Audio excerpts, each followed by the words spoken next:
I refused to think that I was brainwashed or somehow my pure spiritual path was corrupted. I knew what I was getting into. I knew it was considered a cult. I knew all these things, right? And I went for it anyway.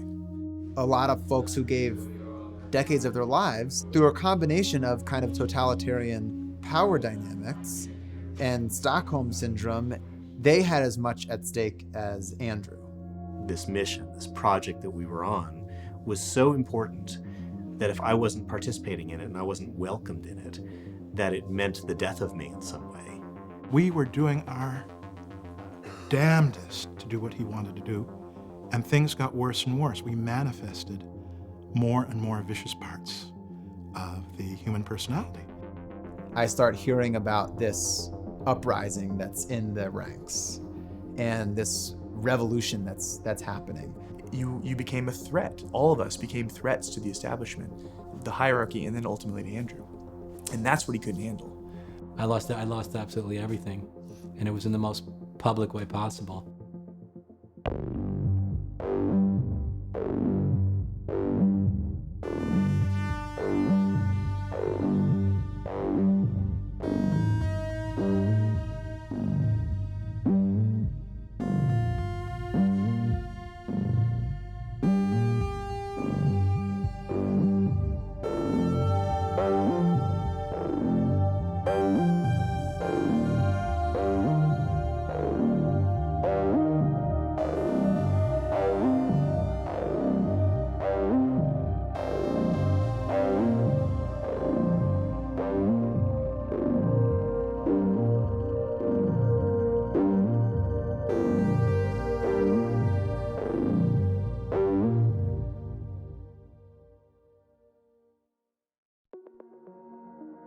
Sometime around 2000, there were basically 3 or 4 major categories of student.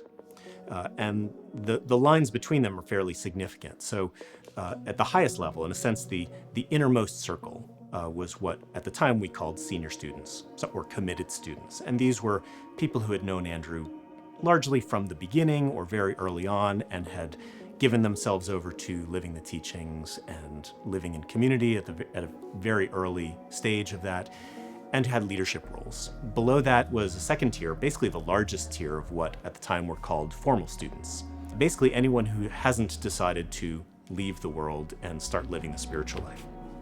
You want to keep your job, you want to keep your family, but you love the teachings, you love Andrew. That strata was also very significant in the organization of the community.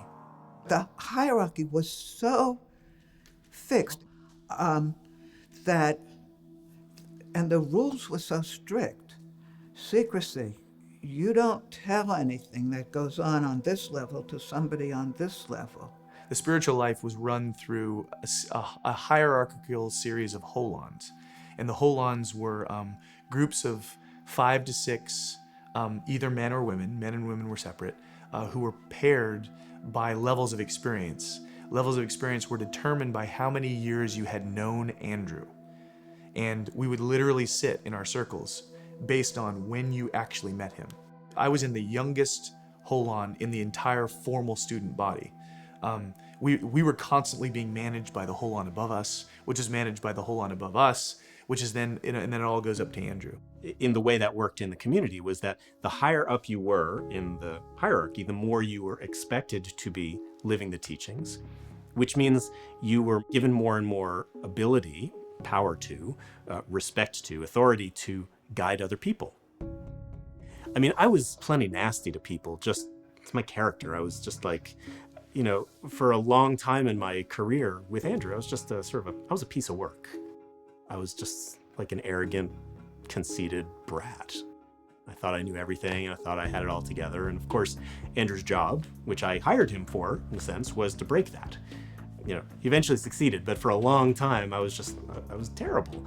So I'm sure, I can't even remember specific moments, but I absolutely know that I was a terrible person to be around in this way of giving people reflection in the least gentle, least compassionate way possible.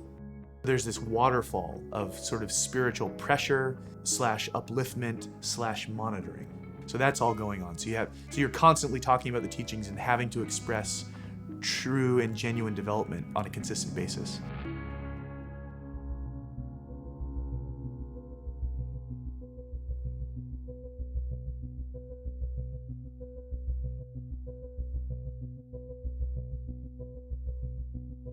It was always about bashing arrogance. Arrogance is the Achilles heel. I was on like the FBI's most wanted list for arrogance. Andrew started to give me lots of reflection about arrogance and overconfidence. I feel like I just kind of went like this. Like my career at Fox Hollow was just like a slow descent with some peaks up and many valleys down into a not very healthy psychological state.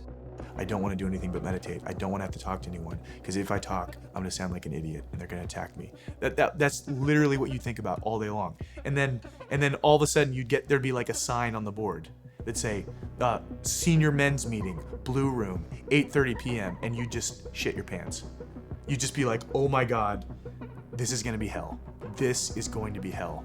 And when it was, we'd go into this room and we'd all sit in this big circle, and it was all in hierarchical order. So it was always me and Sam. And of course, Sam was to my left because I met Andrew like 4 days before him. And then he's next to the senior most guy who's known Andrew for like 25 years. We'd just be sitting in these meetings and you just have to try and survive. That's what you'd have to do. And it's hard to describe because the natural question is, well, what were you talking about? We were trying to work with consciousness. Enlightenment is the experience of consciousness beyond ego. Traditionally, it was understood, and this is a very simplistic interpretation, to be when in the individual experiences their own consciousness beyond the very fixed and narrow parameters of self-concern. I've always been interested in transformation, because at the beginning, I was always excited when people had these amazing experiences. I go, wow.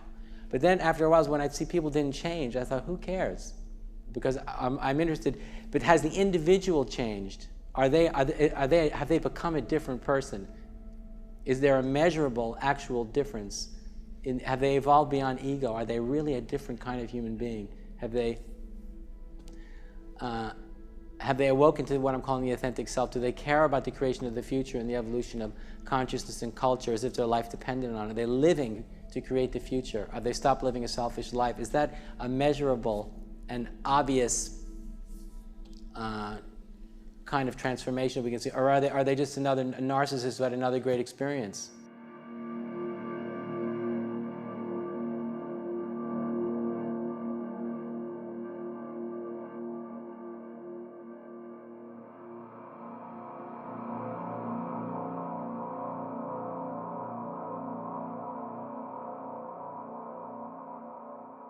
You have a leader who brings incredible depth to people for a month, 2, 3, 6 months, and then crashes as hard as they were flying.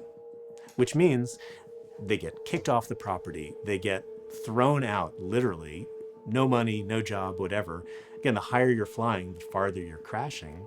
And Andrew would literally kick people out. And if they were given this sort of leadership role, he would really take them much more seriously in terms of the consequences of abusing that power. Andrew kicked all the men off the property. We had to live in hotels. And the horrible thing was, I realized, I can't leave now. I cannot leave until all my brothers are back with Andrew. I just decided that. And so, okay, I'm leaving, but I am not leaving until every other last formal man is back with Andrew. So I wrote all my letters to Andrew electronically, and I kept copies of them all. And 80% of them are me begging for mercy, or begging for approval. Andrew, let me back, or Andrew, I've done something horrible, and I'm sorry. So this is on behalf of 3 students. We were all kicked out together. Dear Andrew, we gave you no choice but to cast us off the property, but we are desperate to return and to prove to you that we will guard this evolutionary context with all our hearts. You have given us such a gift to see you for who you really are, our only true heart. We will do whatever you tell us to do. On our knees. And then we signed the letter.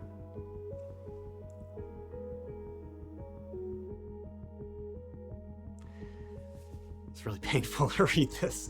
It's like I have so many letters that are variations on this exact theme. Some of them whole pages long of, I'm so sorry, I'm so sorry. I'm just begging for Andrew to say, you're okay. At some level, just that's all I needed was, you're okay. And that he set that up. That's the way our relationships were based. And I'm sure everybody else wrote this identical letter 100 times.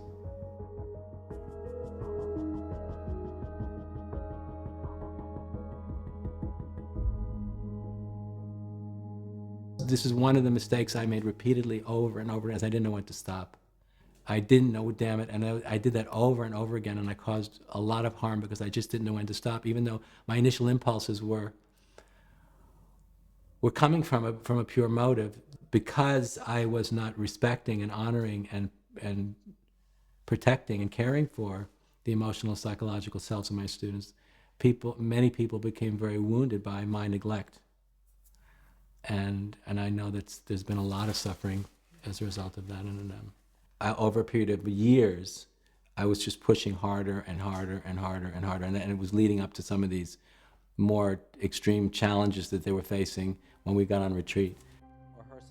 Eventually, there was enough of a spark, enough of a spirit of coming through, that he said, okay, we're going to stop this phase of the battle and you go on a meditation retreat. I'm giving you a chance to stop making this horrible mess, stop killing me, essentially, sit in meditation.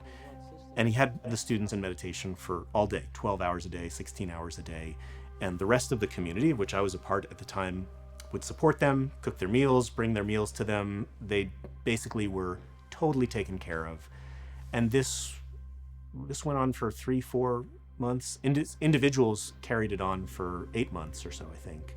That, in a sense, culminated with the big explosive event of July 30th, 2001, in which a men's meeting exploded, in the sense of just all the karma had been dropped, all the contraction had gone away, and only the sense of elation and upliftment was free to be expressed in the collective. And this was, in a sense, the beginning of the real project. There was this July 30th experience that everybody had where, depending on who you talk to, either they downloaded the, Aurobindo's Supermind, or they went into the state of collective enlightenment where they were kind of sharing one mind and one consciousness collectively amongst a group of, 30 to 60 people for months.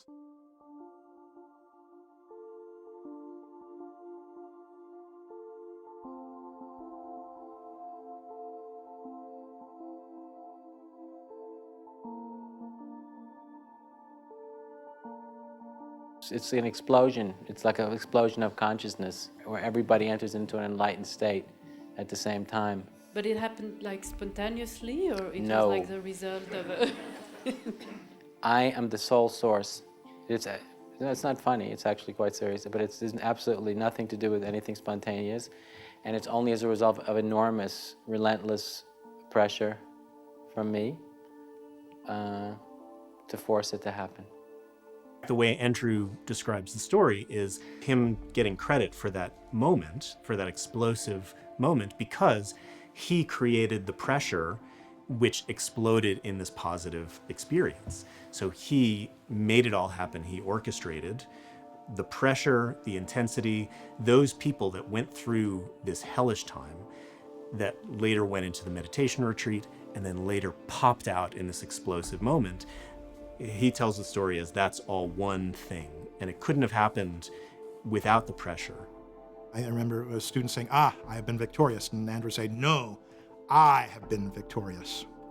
Anything that we did was bad, was our own fault. Anything that was good wasn't us doing it, was Andrew. It was all Andrew. I think that the truth of the story is that this kind of breakthrough would have never happened unless I had pushed some people through the wall to get there, unless the individuals had gotten to that point themselves where they were willing to pay any price for this kind of breakthrough would have never happened. I'm quite convinced of that, and nothing has happened since to cause me to doubt that.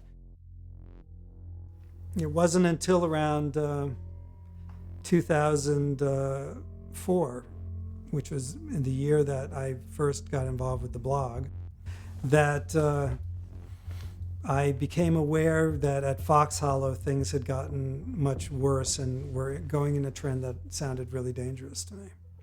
A good friend of mine left the community and contacted me. And she started to tell me about things such as women prostrating in a freezing cold lake and other stories. So at that point, I got really concerned. I was concerned for my friends who were in the community still. I was also concerned for the public. And I was also concerned, frankly, for my reputation. At that point, if you Googled Hal Blacker, you would find articles linking me with Andrew Cohen in a way that made it appear that I was a strong supporter and disciple of Andrew Cohen. So that's when I decided to start the blog. The anti-blog, as we called it, the What Enlightenment blog, where all these former students had published all these stories and the books had been published. There was a lot of negative stuff. That was already out there, and I had read all of it, every single word of it. I forced myself to read it because I was like, if I'm gonna get into this thing, I need to see all the negative sides of it. I need to see, and I need to then decide, do I still want to do it? And as I was reading all that stuff, I was looking at it through the lens of the teachings, which is this sort of ego versus authentic self. And I heard all those dissenting voices and all those complaints and criticisms as all voices of the ego, as people who failed, as people who couldn't handle it. So now they were back in their ego giving these criticisms. I said, okay, all right, I'm ready for this. I definitely didn't know all of it, definitely didn't. I mean, it got a lot more intense than I ever expected it would be. But I had prepared myself for it probably more than some people who maybe didn't read all that stuff or didn't, in the days before the internet, couldn't read it. I've had books written about harm that's been caused, ways people have suffered through being my student. And I was able to, and I and people who were close to me were able to, for probably a period of 15 to 20 years, completely dismiss all of it as being wrong and ignorant. And I actually was able to convince myself that none of it had any validity. Even if 10% of it had validity, it would have been something that I should have been interested in since it was about me, the effects I was having on other people. But I convinced myself that it was all egoic excuses not to dive deep into the spiritual life. And I was able to convince myself that it was as simple as that, and there was nothing to it. Me and the people that I was close to for many, many years, we shared this truth together. And we were all quite sophisticated, intelligent people. But in spiritual cults, you can't, and also when you have a guru, you're not allowed to question the guru or express any doubt. And you're not allowed to question or express any doubt about the teachings.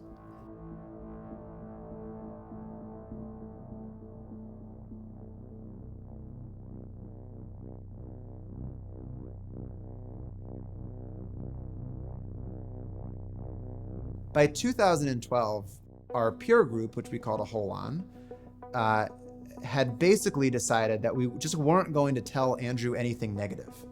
And we were just going to keep all bad things from him because we didn't want to have to deal with the consequences. So there were several things that happened that we were just like, you know what, let's just keep this between us.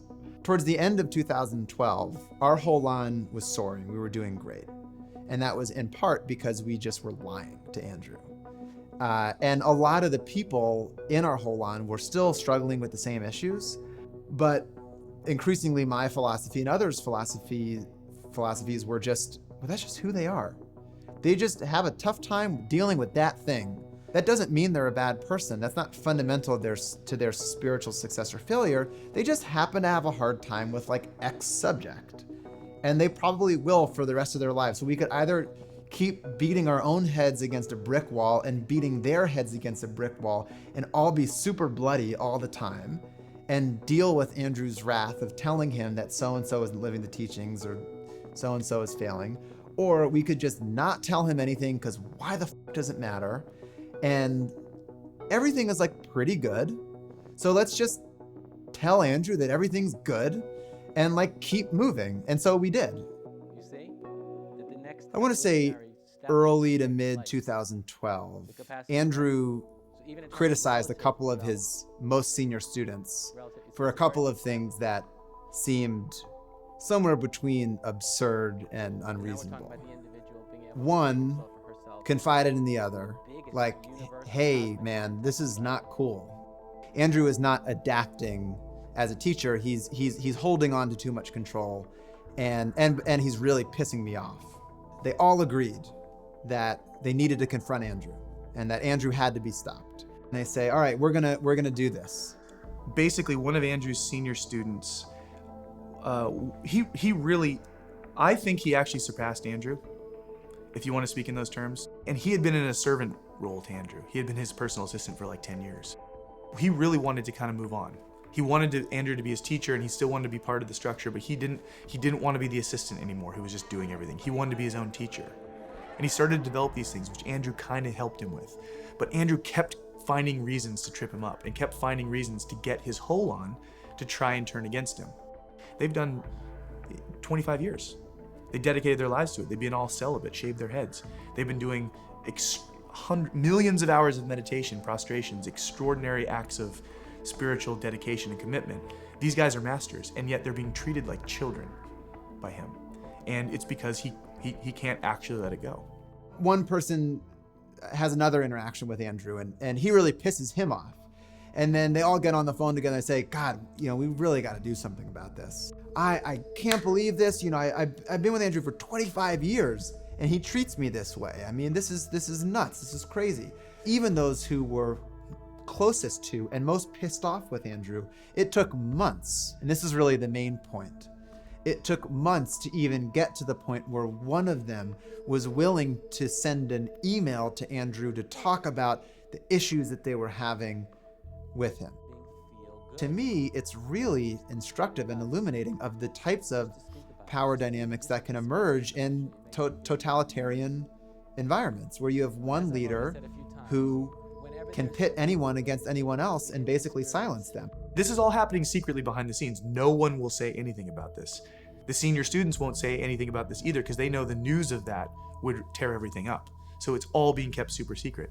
There was no single mass unified front. Different people felt differently to different degrees. So some people in the senior corps felt so strong that everything needed to stay together. Some people felt like, this, I'm out. I have been dealing with this bullshit for so many years. Oh my God, we're actually part of a cult. We've always been joking about being part of a cult, but no, we're really part of a cult, like a cult, like a check off every single box cult. I remember I had access to Andrew's email, and I'll say this on the record. I was reading his emails at one point because no one would tell me what was going on. We started to hear, oh my God, he's not living up to his teaching. He was wired to get people to follow him. And he was wired to bash people's egos and wake them up. But then once they woke up and once they started to be self-generating agents, and all of us did way more than we were given credit for in the community, you became a threat. All of us became threats to the establishment, the hierarchy, and then ultimately to Andrew. And that's what he couldn't handle. I start hearing about this uprising that's in the ranks and this revolution that's happening. Joel called me and he said something really big is happening. There's a revolution in the senior corps. This is unprecedented. Nothing like this has ever happened before. And at one point, there was like a movement to get Andrew to kind of face all this, and he wasn't. All of a sudden, we were people that we had been living and working with for 10 years. We were having our first authentic conversations with each other about how we felt. And all these barriers were breaking down, and people started talking about, wow, oh my God, really, this is happening? This thing might fall apart, and guess what? We wouldn't have to be alienated. All of a sudden, we started to feel this taste of freedom. I actually, at that point, it was like, wow, maybe this can all end. And a lot of the same senior students who had kind of started to panic a little bit, like, oh my God, is this really gonna fall apart? We didn't want this to fall apart. None of them wanted it to fall apart. No one was pushing for everything to end, for everything to just disappear and dissipate. We don't have to be students anymore. We can be that independent. We can stand for this. And it happened almost overnight. I think within a matter of, Andrew went away on a trip to Europe. And the rumor spread while he was away. And by the time he got back, I think he got back, it was 2 or 3 weeks later, we were as good as gone.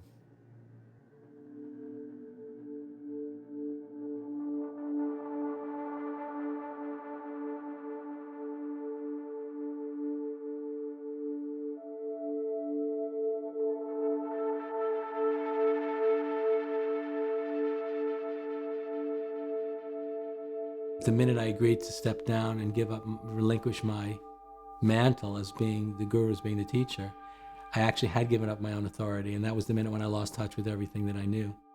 In the giving up of my power, that's when I disappeared. He couldn't focus. He was like just sort of a pathetic shell of himself. And he was just, instead of being super powerful and saying, I need this, he'd be like, what can I do for you, Joel? I'm so sorry. I'm so sorry. And you'd just be like, dude, this is making me uncomfortable. It was almost too much. It was almost like, okay, I get you're sorry, but have some dignity, I lost absolutely everything, and it was in the most public way possible. So I was in a state of shock, and I was frozen and terrified and confused and quite lost and in a state of survival. So my own teachings weren't available to me. That's very true. I was frozen in a state of shock. I lost my position as a teacher. I lost the respect of all my students. I lost my means of livelihood. I lost my reputation. I lost my, I lost absolutely everything. It stirred up everything for everybody, even people who had left some time ago who were getting on with their life. Suddenly it's like, damn, even Andrew couldn't do this. How dare he have put me through that took all this time when push came. It's not a perfect world. It wasn't a perfect situation. And I could feel the intense anger that he didn't come through when it mattered most, because that's what he said to all of us over and over again. I just felt so annoyed and pissed that why didn't you just do it the way you asked us to just do it?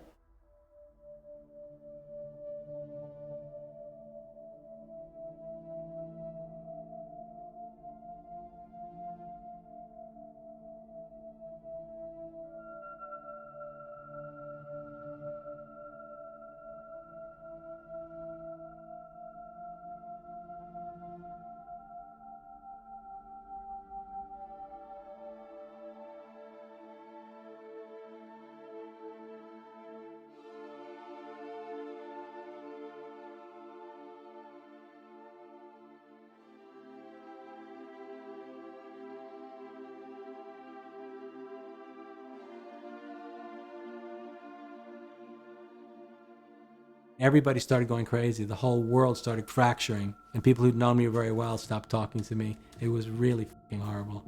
But obviously there was such a ferocious denial and avoidance on my part that I wasn't really going to wake up until everything had fallen apart. I see that pretty clearly. It seems quite obvious now that it was going to take a calamity as big as the collapse of my entire student body and international organization, and take me being exiled for several years for me to begin to get the message that something had been awry, that there was a problem that would urgently needed my attention, that very much had to do with me. When this happened with Andrew, he was devastated. I spent a lot of time with him. He was in tears. He was devastated. And not just for minutes, days and weeks or months, but for well into 2 years, more than 2 years, really devastated. My identity as a guru was that I'd arrived and that I was on the other side. And while that was partially true, it wasn't completely true, and I think it hardly ever is completely true. This journey for me has been very much the discovery of my own humanity and the embrace of my own humanity and the acceptance of my own humanity.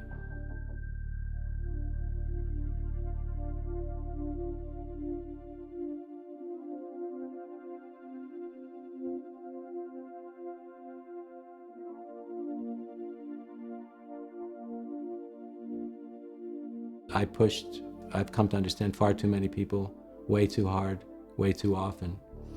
And what happens is if you push somebody spiritually and psychologically, you're either going to achieve a breakthrough or a breakdown. And in too many cases, people experience breakdowns, and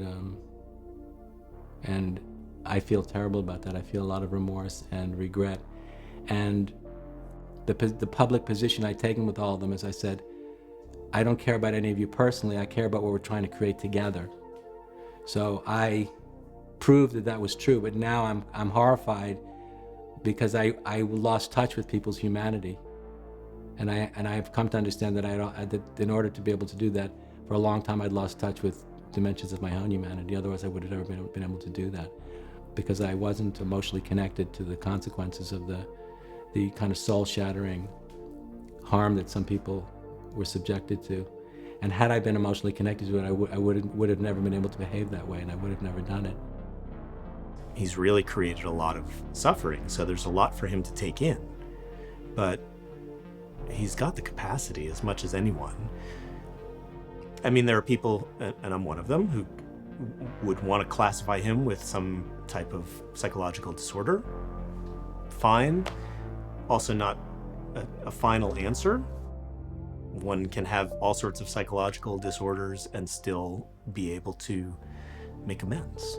That's not really out of the realm of the possible. For the people who portray him as a psychopath, psychopaths don't feel shame. The problem with words like pathological and sociopath and words is basically when you start throwing around words like that, implicit in that is someone is incapable of change. They're incapable of remorse, they're incapable of atonement. And you also dehumanize somebody. Now, some people literally may be sociopathic and they may be literally incapable, but I know I'm not. I am a developmental specialist. I believe in the potential for people to grow and change. At the same time, 27 years of believing that you're perfect is a lot. And it's worrying, because I'm quite sure that he will be able to talk with passion and charisma, and that people will be moved, and that he will be moved because they're moved, and he will want to teach. At this point, I think that there's so much information out there that anyone who still would get involved with him, I hate to say it, but I think they deserve what they get. Some people have to learn the hard way.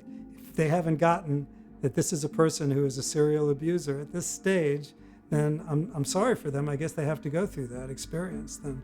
I wanted something more. I wanted something high stakes. I chose this whole thing. That's why I can't really blame anyone else for it. I wanted to live a life that was real and where my actions mattered and where my life mattered. And I'm a better person for it. I know I am. Would I want anyone else to do it? No, absolutely not. There was a lot of shit that went down, and there was a lot of mistakes. Does it mean that I don't think that people should pursue enlightenment? No. I mean, I don't know what the right way to do it would be. I don't know if there's a better way to do it. I don't even know if the reason it messed up was because of Andrew and his pathologies, like so many people say. I just think if you try to run a spiritual community of a bunch of people like us for 25 years, you're bound to get into a mess. I just think it's bound to happen. I've tried to unpack this question of, was it worth it, from 100 different angles.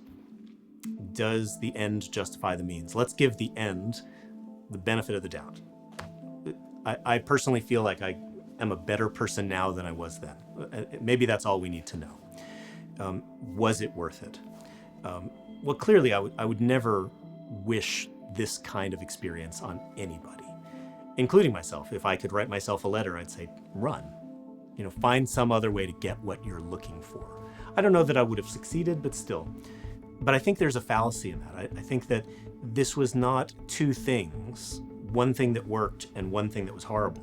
It was actually one thing that came as a package. And a lot of what Andrew did had to do with helping you as an individual draw distinctions between your own light and your own darkness. Like oil and water, like separating them out in your own experience, separating them farther so you become more and more clear where the good and where the bad is. But the fact is, they're not really separate. We are one person. There's no way to say, wow, I wish I could have had the light without the darkness. It literally doesn't make sense as a concept. They are together as one package, both in Andrew as a person in Andrew the teachings, in our community. There's no way to say, wow, we could have done things differently, because I actually think we hit the target perfectly. I'm not proud of it, but I'm saying what we did, what Andrew did, was a perfect expression of Andrew and of the teachings, which includes all the benefit and includes all the pain, right? Not necessarily a good combination, but one thing. Even after, he's admitted that a lot of the things he did was horrible. I talked with him on the phone. He still wanted to hold on to this thing, that this evolutionary transformation, he said. Two things are true, and they're both true, even though they sound contradictory. Yes, I did a horrible thing, but an evolutionary leap really did occur. It was real. As long as he holds that back, it's not really going to be able to impact him. He's not really going to be able to meet people like me, people who he abused. It's not going to happen. I remember Andrew once saying, and I thought it was very powerful, he said, everything has to make sense. The spiritual side of a life has to make sense on its own terms. The moral side has to make sense on its own terms. Everything, the different levels have to make sense in their own terms. And he said, if you use the spiritual side to justify what's happening on the moral or practical side, you are corrupting both. I'm sure people wonder how someone like me and so many people could involved with such a crazy teacher. And the thing is, he could say things like that. He was so unself-aware. He couldn't see how they applied to him. Still something that I don't entirely understand and that amazes me. He hasn't stopped his conviction that he's uniquely gifted and he holds a unique promise for what can happen to humanity. And I think that is extremely dangerous given what he's already done to members of humanity. Andrew, you're wrong. He had his students do prostrations in ice water until they experienced second and third degree hypothermia. Call me old-fashioned, but anyone who does that should not be in a position of teaching. That is a no-brainer. There is an ethical obligation on the part of Enlighten Next, and that's a nonprofit organization that benefited as a public nonprofit, that benefited from tax-exempt status at all of our expense, at the public's expense. There is a duty, in my mind, maybe not a legal obligation, but at least an ethical obligation to inform the public, to come clean.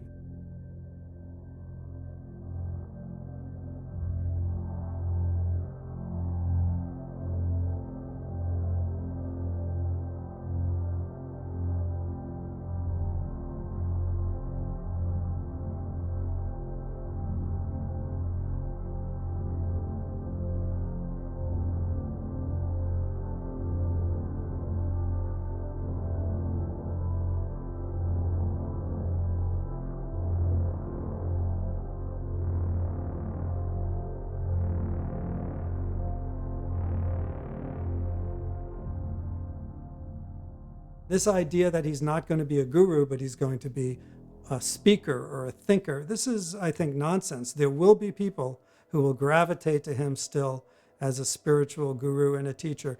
And I know Andrew Cohen well enough to know that he has such a strong need for admiration, for affirmation, for adoration. He has such strong codependent needs or narcissistic needs that I don't think it's possible for him, to withstand that kind of temptation. You have to pay attention to his actions. You have to pay attention to his tone. You have to pay attention to what he writes. When you look at those things, you see what's actually happening. You see that narrative.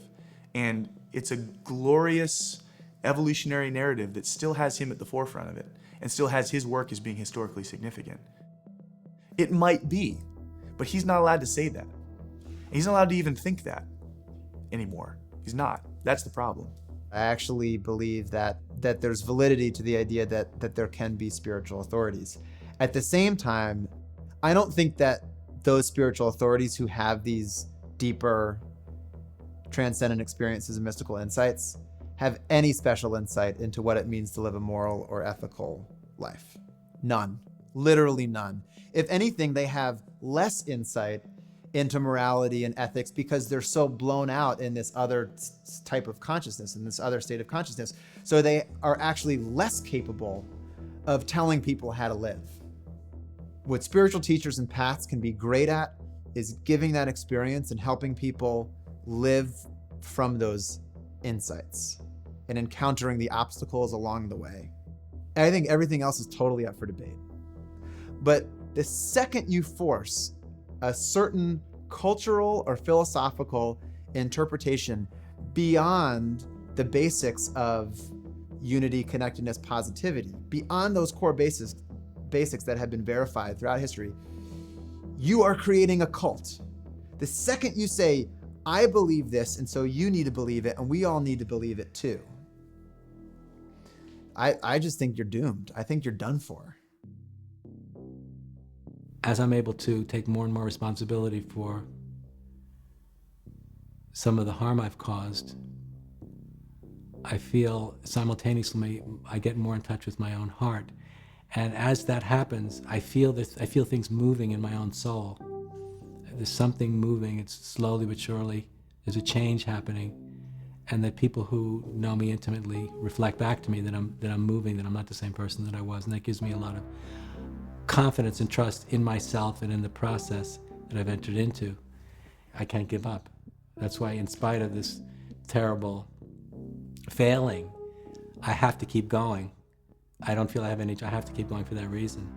I feel it's like it's an overwhelming obligation I have, and it's not personal. It's to the thing itself. It's to everything that I stood for. That's why I have to keep going, and I have to move through this in the most authentic way I can, and I have to stand up for the truth that I always stood for anyway, in spite of having made such an enormous blunder and having made so many mistakes. I have to do it anyway, to honor that which is most important. And I have to do it for everyone else's sake, and I have to do it for the sake of the truth itself. That's what's driving me more than anything else, against overwhelming odds. So I want to teach again, because I feel that that's what my gift is. There's nothing else that makes sense for me to do, or nothing else that I want to do. So I'm still very much in the midst of a deeply transformative process. In my case, especially the process of becoming human, becoming a human being.